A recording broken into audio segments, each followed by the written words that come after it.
When you think of Bacardi, do you think of fun times on the beach with a pina colada or rum and coke? The beautiful island of Puerto Rico is home to Casa Bacardi, the world's largest premium rum distillery. And today we get to speak with General Manager Wesley Cullen to learn more about this iconic venue and beverage. Stay tuned to hear why the island is super accessible for U.S. travelers from Brad Dean, CEO of Discover Puerto Rico. We won't have to convince you to plan a trip to this island of enchantment today on Destination Everywhere, Puerto Rico.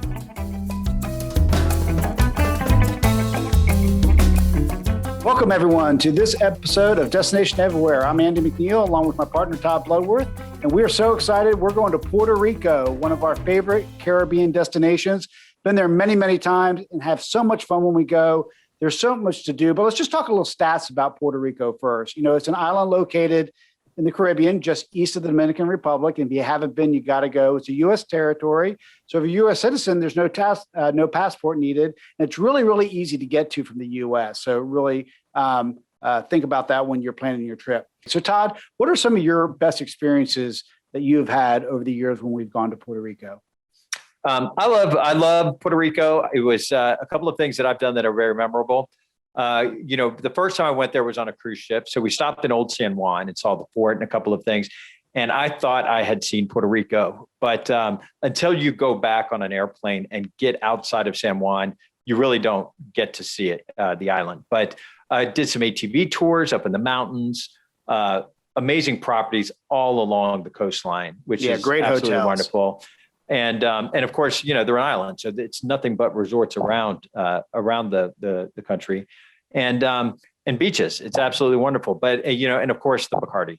Matter of fact, we're going to be speaking to someone from Bacardi in a second. But it is one of my it's one of my favorite destinations, just because there's so much to do. You can go into the rainforest and see all the great things you have. With that, you have the beaches, like you said, Todd, and the snorkeling. It's just amazing. Up next, stay tuned. We're going to be speaking with Wesley Elizabeth Cullen, the general manager of Casa Bacardi, the largest premium rum distillery in the world. And she is going to take us through all the great things and secrets about Casa de Bacardi. Stay tuned.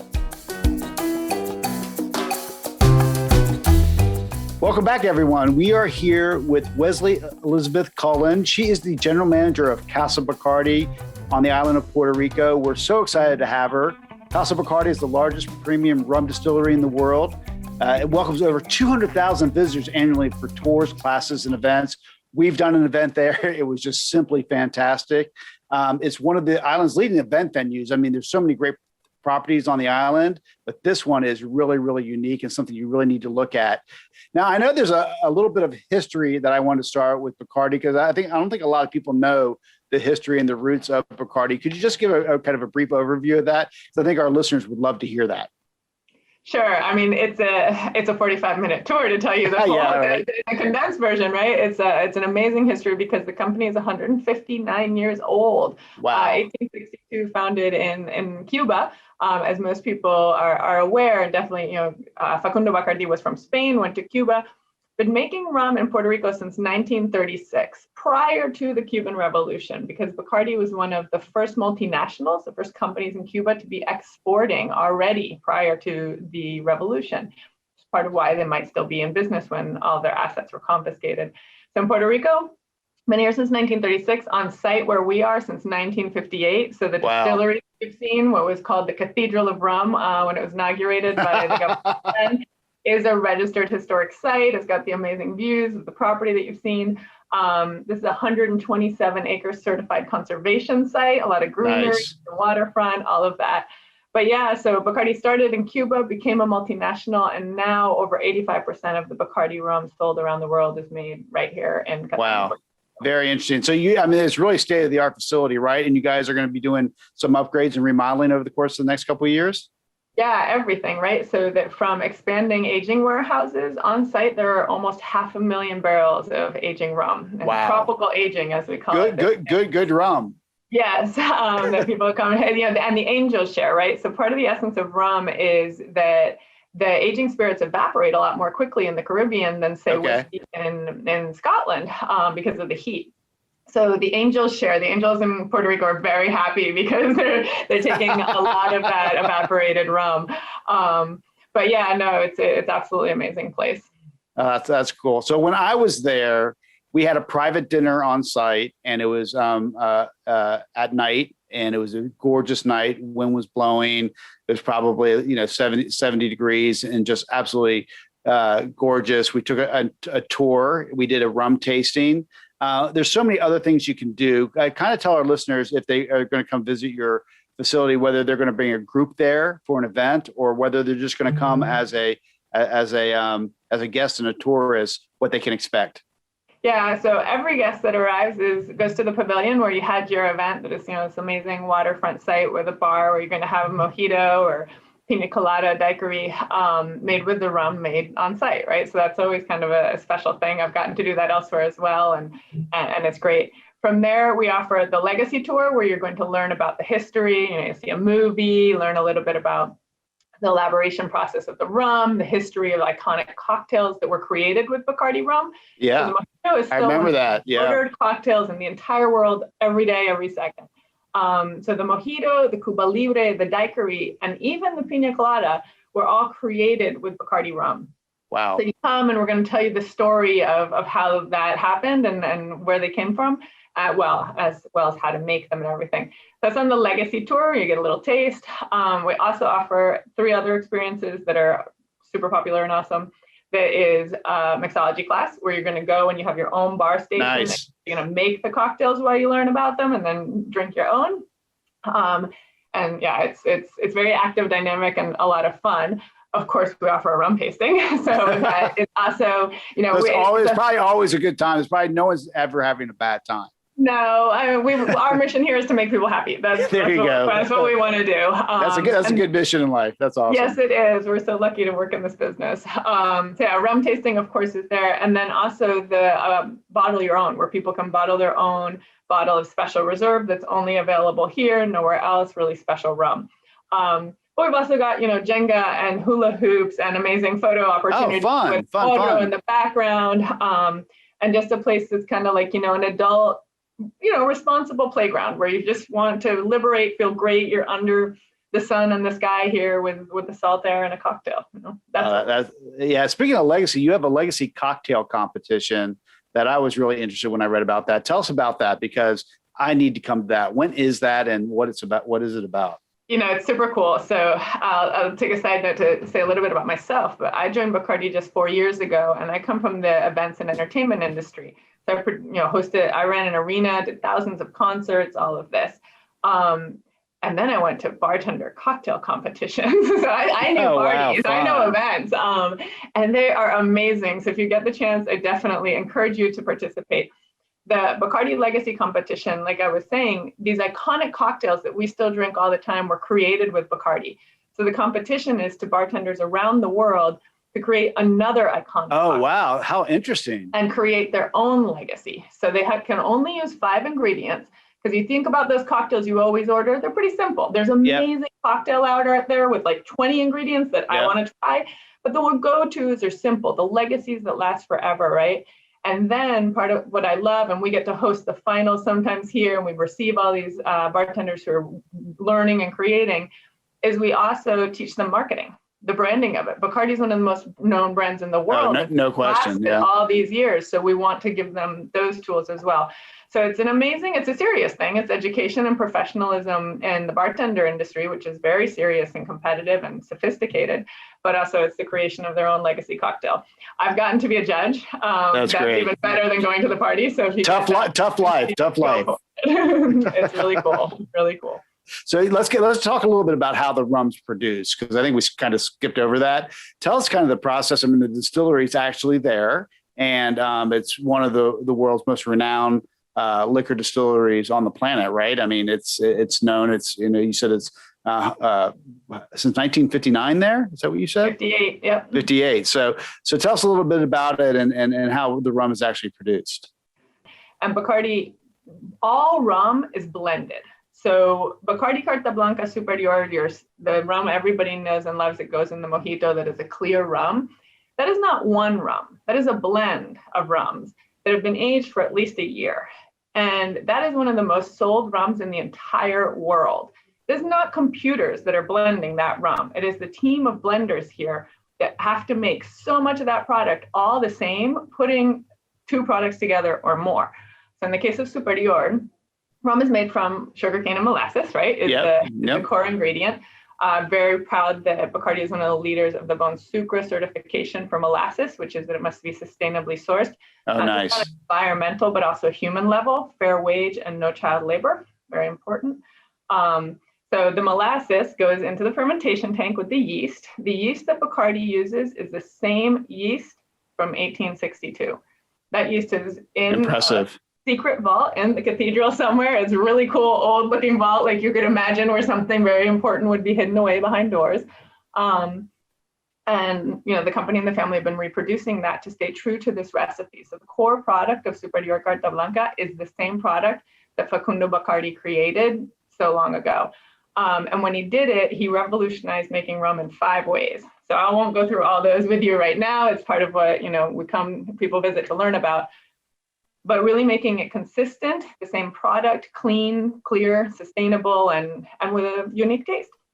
So you go from fermentation and then the distillation, filtration, and then aging. So tropical aging, like I was saying, is kind of a big part of the essence. Comes from that original yeast, goes through this process, then it gets aged and blended.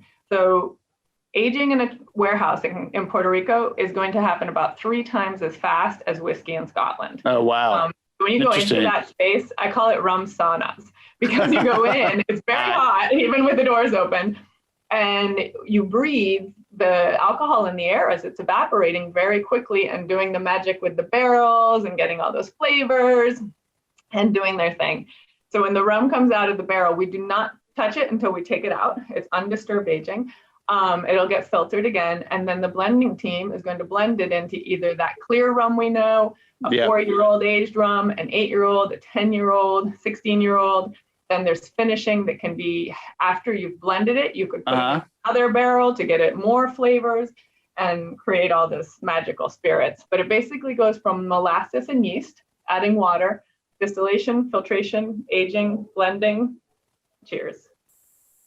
All right, Wesley, let's talk about something that we talked about earlier, which was sustainability. And I know that you have a passion for it and Bacardi does as well. Talk a little bit about, go a little bit deeper into that, about what Bacardi does to make sure that they produce a sustainable product.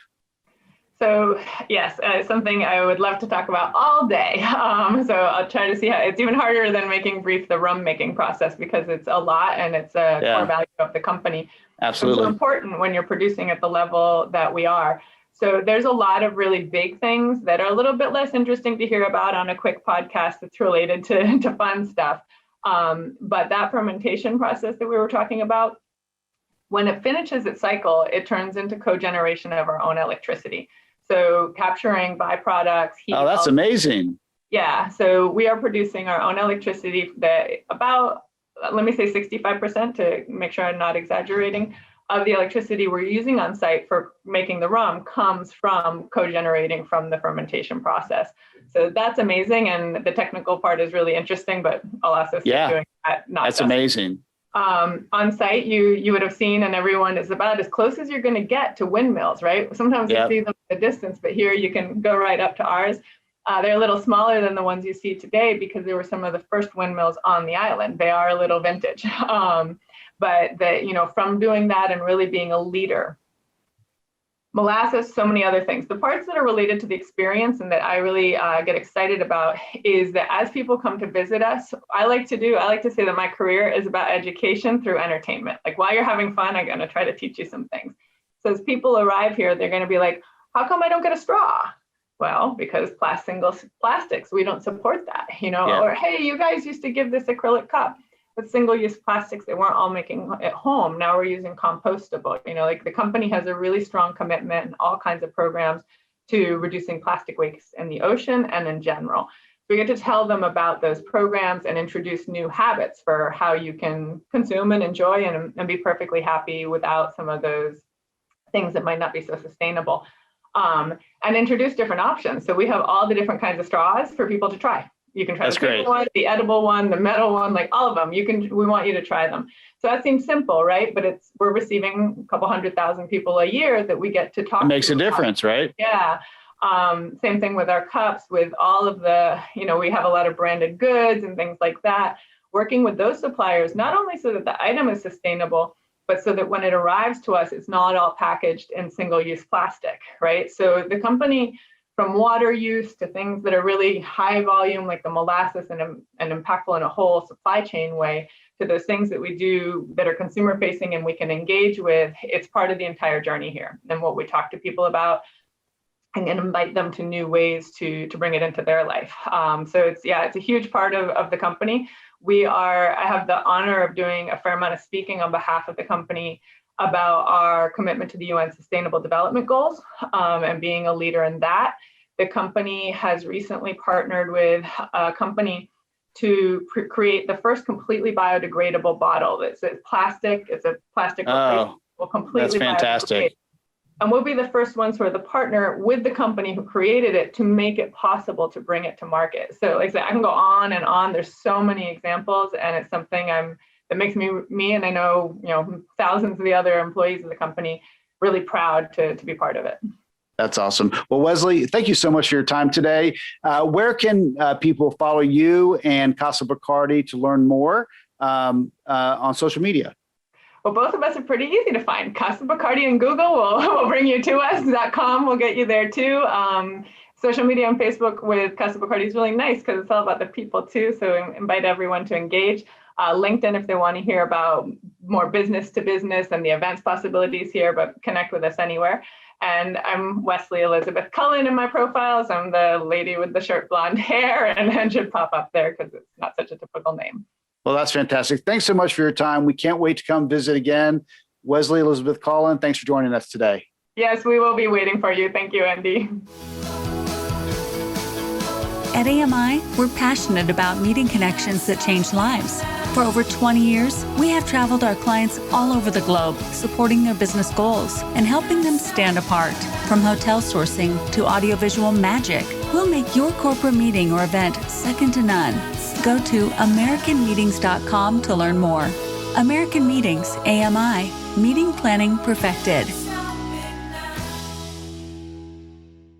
Welcome back to this episode of Destination Everywhere, Puerto Rico. And I'm very excited to have our next guest.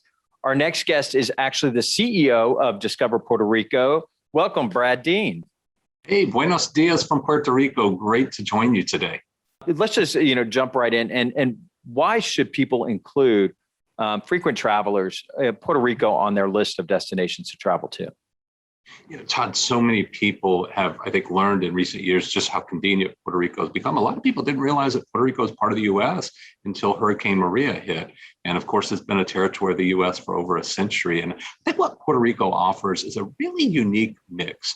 First and foremost, as you said, you have the convenience and all the amenities of traveling within the U.S. So no passport, no currency exchange. Most importantly, your phone works when you get off the plane. And so all of that makes it really seamless and convenient, really just like traveling through any other airport in the US.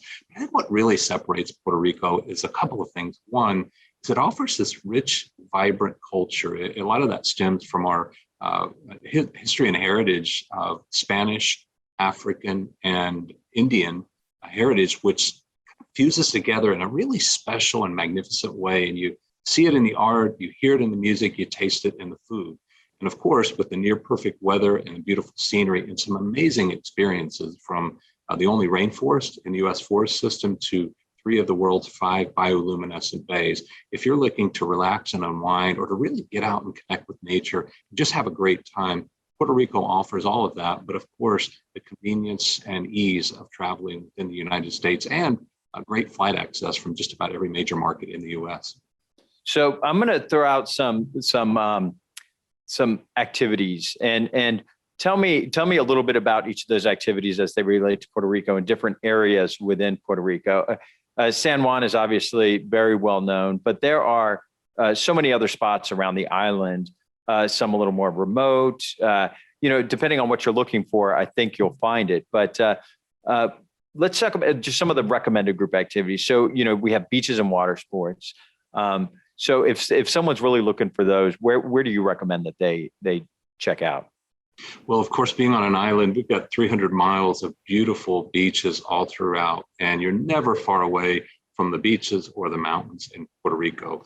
And the great thing is there's some beaches that are somewhat secluded. So if your group activity needs some, maybe a little more remoteness, you want that feel of a resort, but yet you don't want to be too far away from the restaurants, the nightlife, or the airport. We certainly have some great venues there along the eastern coast, places like the Wyndham Ria Mar, which has one of the largest ballrooms on the island, but yet beautiful access to the beach. And they're right up against El Yunque, the national rainforest. So that's a great opportunity to experience Mother Nature while having a great meeting. And you can get out on that beach and not just stroll along and enjoy the beautiful scenery, but a lot of activities that built in there, whether you're wanting to go kayaking or paddle boarding, or maybe you're looking to take the group out on a catamaran. All kinds of opportunities there on the eastern part. Of course, on the western coast is the surfing capital. And if you're like me, you like to watch the surfers, not necessarily test those waves, but there's a lot of activities in and around there. And then, of course, we can't overlook the southern coast as well. And we've got some great hotels and venues on the southern coast centered around the Ponce area. So regardless of what you're looking for, if your group just wants to experience the beach and want to get out and put your toes in the sand and feel that surf and the warm ocean breezes, if you want that backdrop for a great group picture, any one of our properties, both in the metro area and outside the metro area, can accommodate whatever you're looking for and make you feel right at home. Now let's talk about an activity that people may not associate with Puerto Rico, and that is like eco adventures. We did a group, and we did ATV rides up in the mountains and horseback riding. So tell us a little bit, because it is so unique that, you do have the mountains and the ability to do like zip lining and caving. Tell us a little bit about what's off the beach in terms of eco adventure. Yeah, Todd, I think you've touched on one of the things that most people just don't realize about Puerto Rico unless they've spent some time here, is that in this relatively compact island, 100 miles by 30 miles, we have actually 6 ecosystems. So, of course, you've got the plainlands, which border up to the beach, and the coral reef, and the ocean. Both of those are extraordinary. But inland, you have mountains and, of course, the rainforest. And not too far from the rainforest, you have a desert forest. So all of these ecosystems are really very special, the way Mother Nature has curated them. And yet we have activities that you can enjoy both individually or couples, families, but also as groups. So you mentioned the ATV tours, which I think is one of the most fun. And if you're looking for an adrenaline experience, Toro Verde Adventure Park is definitely worth the time. A great team building activity. Of course, they've got the Monster. It's the longest zip line this part of the hemisphere. But they've got some other activities more attuned to groups and those of us who don't want to fly through the air at 80 miles an hour.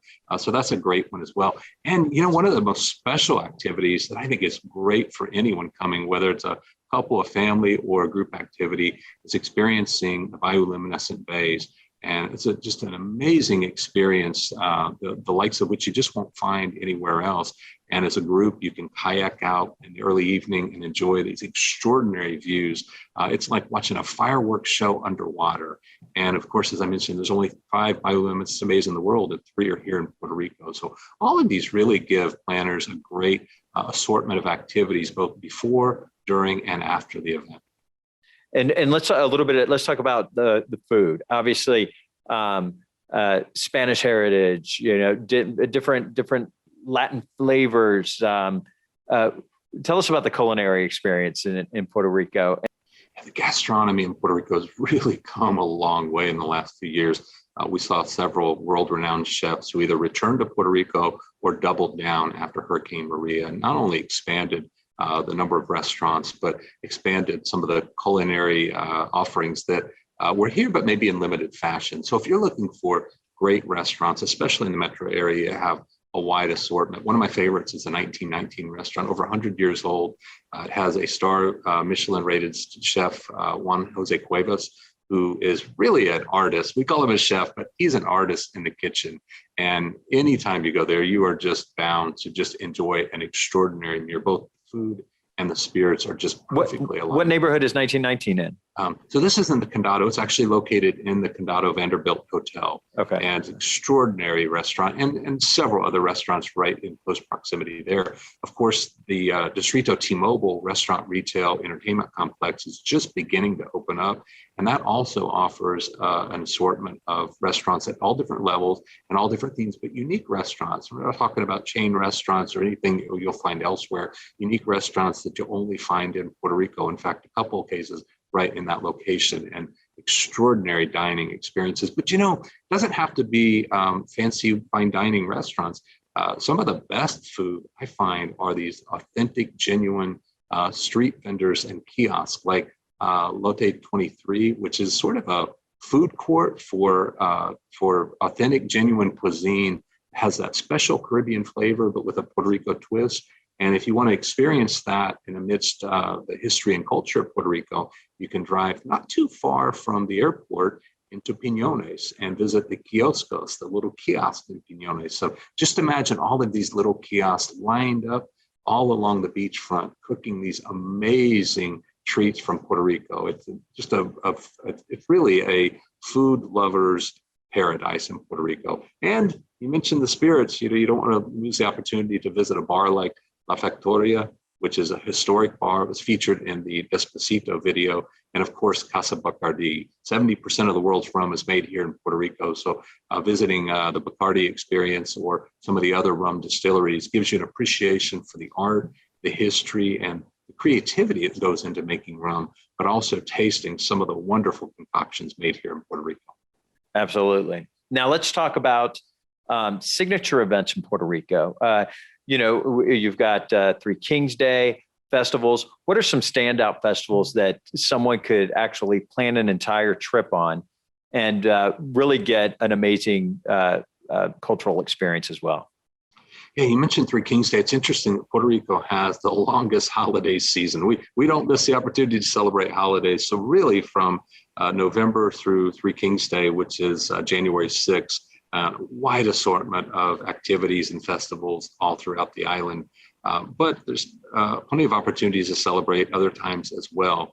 Of course, the high season for us is typically that winter season, but throughout all of the island, including Vieques and Culebra, the two islands off the main island, there are festivals and events pretty much every part of the year. And you can find a lot more about that on our calendar of events at discoverpuertorico.com.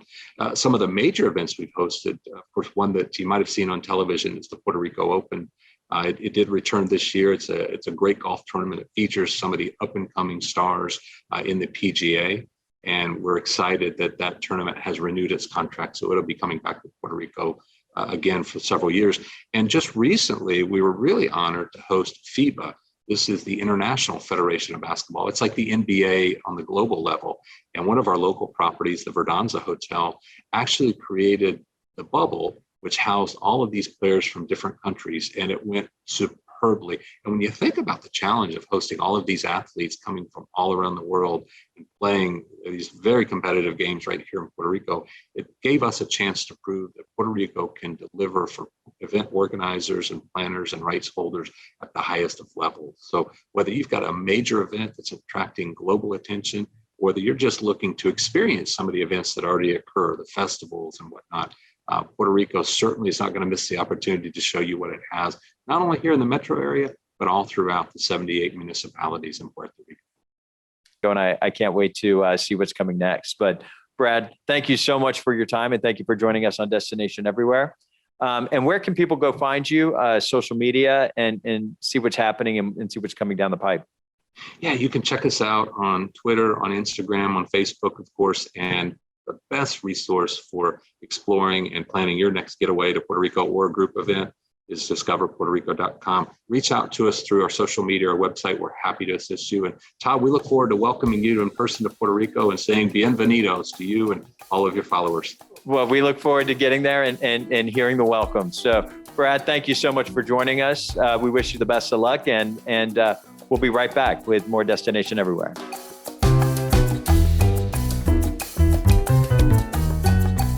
All right, everyone, that wraps it up for Destination Everywhere, Puerto Rico. You got to visit such a fantastic island. And thanks for joining us. And we'd also like to thank our team here at Destination Everywhere. We'd like to thank Chris Jordan, our copywriter, Annie Fernandez, our creative director, Mercy Erler, our marketing director, and of course, Lauren Campbell, our amazing podcast producer. So please be sure to subscribe, rate, and review the show on your preferred podcast app or by going to www.destination-everywhere.com. So we look forward to speaking with you next time on Destination Everywhere. Safe travels. You've just tuned in to another episode of Destination Everywhere with travel and hospitality entrepreneurs Todd Bludworth and Andy McNeill. To access the show notes and other helpful resources, visit destination-everywhere.com. Join us again next week for another bucket list filled show as we feature another travel-worthy destination. Until next time, travel well and be safe out there.